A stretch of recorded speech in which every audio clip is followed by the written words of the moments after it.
Friends, happy new moon in Aquarius. So we're going to dive right in and review the chart. The chart is really exciting for this new moon. And so, yeah, let's dive in.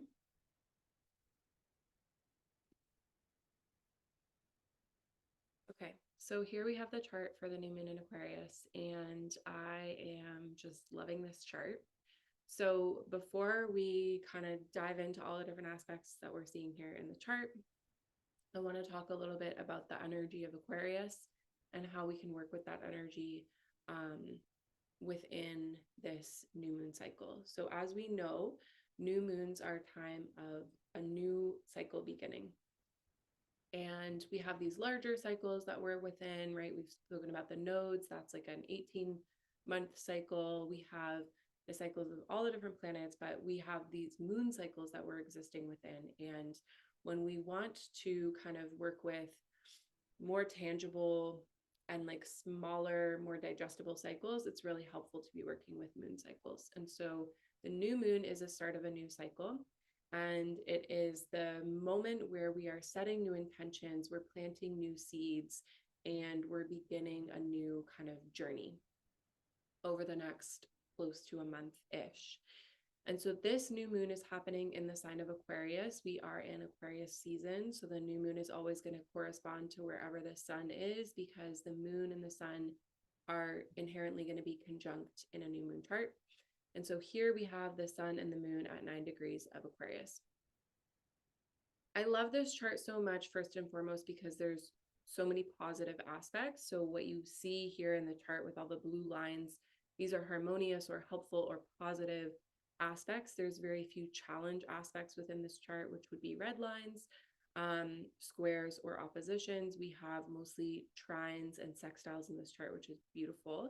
And because we have these kind of harmonious energies within the chart and we're going into a new cycle, we're setting new intentions. This new moon in particular, for many reasons that I'll speak about throughout this video, is a very helpful new moon to really be focusing on what it is that you're calling in your life, what it is that you're here to create, who it is that you want to become, your manifestations, your vision for the future. And when we think about the archetype of Aquarius, Aquarius is fixed air. And Aquarius is really this visionary, rebel, revolutionary archetype. And so when we're working with the archetype of Aquarius, we're really working with what is our vision for the world that we are calling in, and how can we be the embodiment of that vision. And it's typically something that's beyond the current paradigm. So Aquarius is really the revolutionary, the rule breaker. It's being able to envision a future possibility for the planet and for our communities, for our networks, like for the collective that is beyond the current paradigm. So it's this concept of like, we're not just thinking outside of the box, we're actually like destroying the box and expanding our mind to a really revolutionary place. And we are working with the mind with the archetype of Aquarius, because it is an air sign. So we're working with thoughts, we're working with the mind, we're working with intellect, but it's this visionary capacity of the mind to see beyond the tangible, to see beyond what the current reality state is, the current consensus reality of the planet, and be able to vision something that is absolutely like revolutionary compared to anything that we've experienced thus far.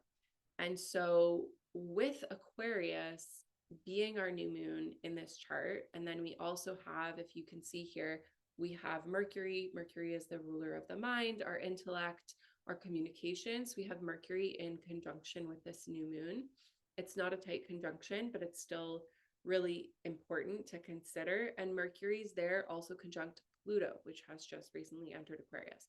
So Mercury here is about our power of our words and our power of our thoughts, and the power that we have with our mind and with our thoughts and with our words to create reality into manifest form.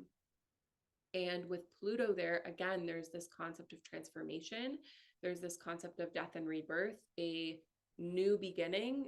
Again, it's a new moon, so we have a new beginning kind of energy, but Pluto represents death and rebirth, and it's not always the destruction aspect. There is the rebirth aspect, right? So with this new moon, we're using our words as spells. We're understanding that the things that we speak into reality, the thoughts that we think in our minds, is what's creating our material existence into form.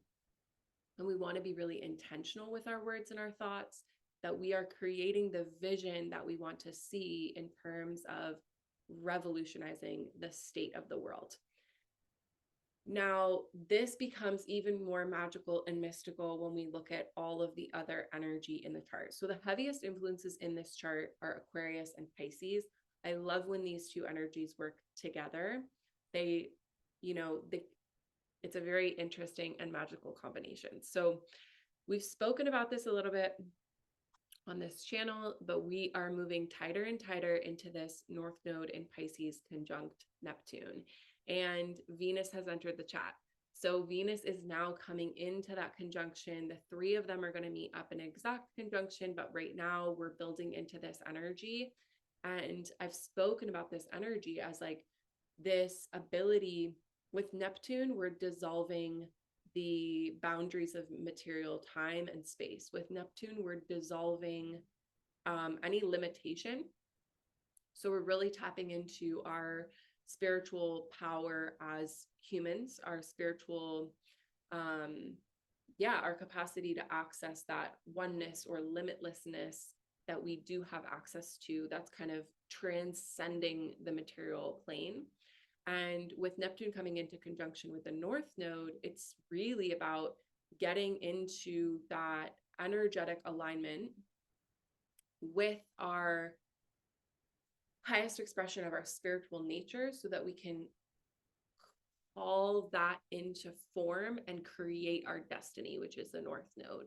And so this is a time for, it's very important for us to let go of any fear programming, any like control agenda, any part of you that's living in that mental space of limitation, of doubt, of worry, of anxiety, of overthinking, of control. Like all of that needs to dissolve so that you can actually access that spiritual realm of Neptune and call that into form, which is coming in through the North Node, which is sort of this portal of destiny.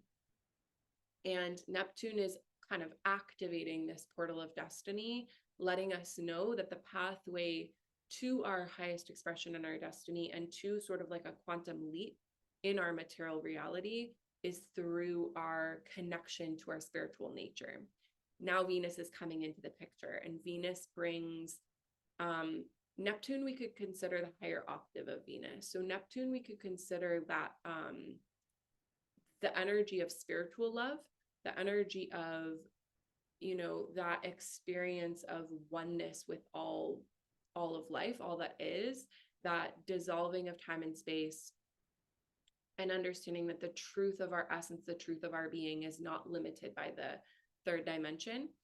With Venus, we're playing in the third dimension. So Venus is a personal planet. It's more of one of those inner planets that does tell us about different aspects of our personality structure, our ego self, our separate self that we came here to embody in this incarnation.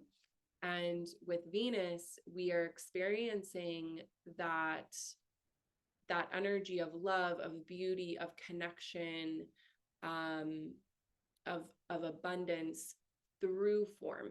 So we're experiencing it through our senses, which is why Venus rules sensuality. We're experiencing it through the sensory pleasure of being in material form. And so Venus rules romance, Venus rules love on a sort of tangible, between two human beings kind of love, where Neptune rules that higher octave of love, which is like the soul connection that we have to all that is. And so when those two come together, Venus is exalted in Pisces, Neptune is the ruler of Pisces. Just those two coming together in Pisces is already a really sort of benefic and magical and mystical combination, like all of our dreams can come true kind of vibes. And then those are connecting with the North Node, which is activating that power of the path of our destiny.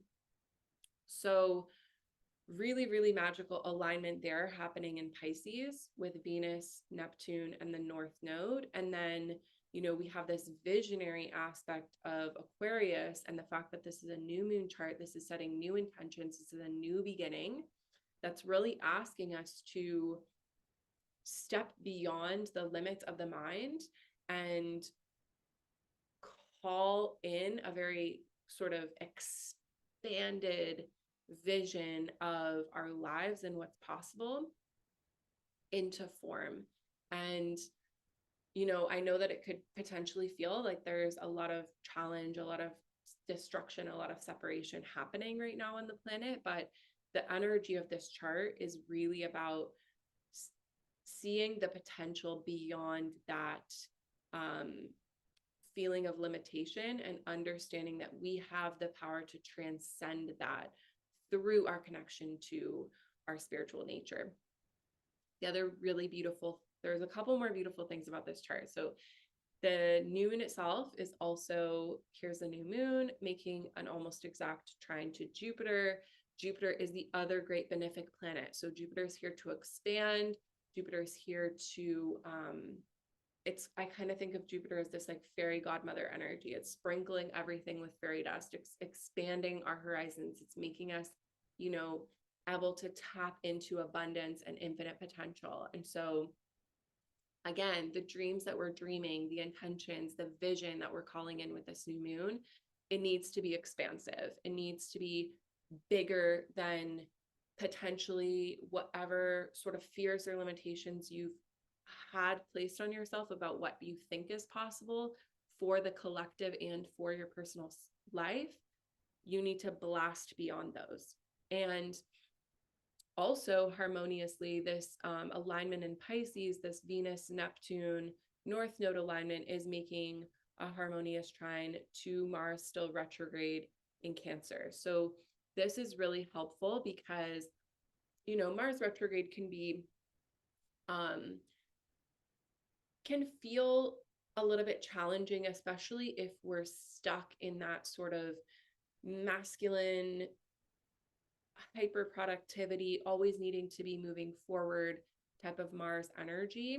With Mars retrograde, we're being invited to reflect, reimagine, and reconsider the ways in which we take action towards our desires. Mars is really about fulfillment of desire and the way we go after our desires, the way that we chase our desires. Even looking at the glyph of Mars, it's this glyph of the male symbol. It's like we're going after something with Mars. And with Mars, we're going after what we desire.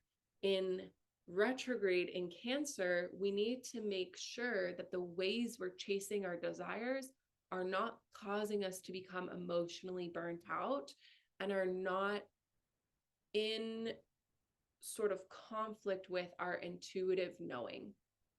So Cancer is, excuse me, really all about our connection to our intuition and magic and our deeply felt sense within our emotional body. And so we need to make sure that the things that we're chasing and the way that we're chasing is in alignment with that. And so this is a really beautiful, positive new moon chart. I'm really excited for this